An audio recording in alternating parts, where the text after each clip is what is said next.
on aurait dû avoir un jeu Stranger Things. Plus besoin de présenter la grande série de Netflix. Mike, Will, Lucas, Dustin, Eleven, le Démogorgon et tous les autres. Depuis 2016, la petite ville tranquille de Hawkins est rentrée dans la pop culture, avec ses 4 saisons et une 5e en cours de diffusion. Et une série spin-off qui arrive prochainement, mais on va en parler après. Mais qui dit pop culture dit aussi produits dérivés. On a eu droit à tout. Des vêtements, des jouets, des produits dérivés, de la nourriture, notamment des pizzas aux pâtes. C'est quoi la prochaine étape ?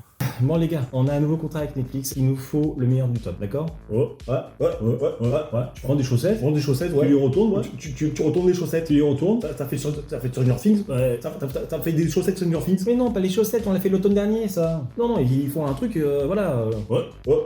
Pour une tarte, tu la retournes. Ouais. On la retourne, ça fait une tarte tatin. Ça fait une tarte tatin. Oui, une tarte à l'envers, ça fait une tarte tatin, oui. Attends, tu prends une tarte tatin, mais tu la retournes. Une tarte Stranger Things, une tarte Stranger Things. Une tarte, tu la retournes. Ouais. Ça fait une tarte tatin Stranger Things. Une tarte tatin Stranger Things, ouais.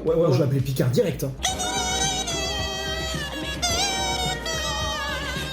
Mais bizarrement, Stranger Things ou Cosas más extrañas. s'il y a bien un endroit où la série n'a pas vraiment mis les pieds, c'est bien dans le monde du jeu vidéo. Alors je vous arrête tout de suite. Les collaborations avec Fortnite, Brawl Stars, Rocket League, Smite ou même Dead by Daylight et Seven Deadly Sins ne comptent pas. Là je vous parle d'un vrai jeu vidéo avec un vrai studio. Alors oui, il existe 2 jeux mobiles en mode pixel qui ont l'air pas si mal, donc ça peut quand même compter. Sauf que, quand on mentionne le nom de Telltale Games, certains les connaissent pour leur adaptation comme The Wolf Among Us, les The Walking Dead ou encore Batman. Et peu se souviennent aussi qu'ils ont fait Retour vers le futur, Jurassic Park, Game of Thrones, Les Gardiens de la Galaxie et Minecraft. Et du coup, vous l'aurez compris, on aurait dû avoir un jeu Telltale Games Stranger Things. Le jeu devait se dérouler entre la saison 2 et 3 de la série, proposant donc une nouvelle histoire, une sorte de what if, où les jeunes héros de Hawkins doivent affronter une nouvelle menace qui vient de l'Upside Down. Alors il existe et facilement trouvable des extraits de ce jeu qui a été annulé. On peut y voir Will qui se balade dans sa maison, et même une séquence à la première personne, où on doit essayer de se cacher du Démogorgon. Ce jeu a été annoncé en 2018, pour une sortie de l'année d'après, mais aussitôt annulé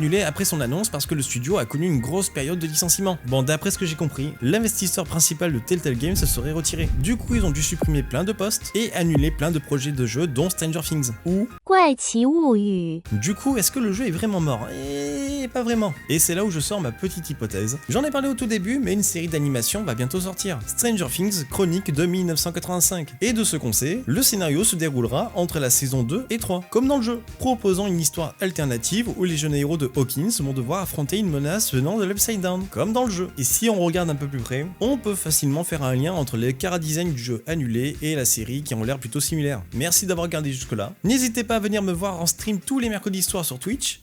Ça a explosé? Mettez en commentaire si vous aussi vous auriez aimé avoir un jeu Stranger Things narratif ou autre chose. Et maintenant vous savez que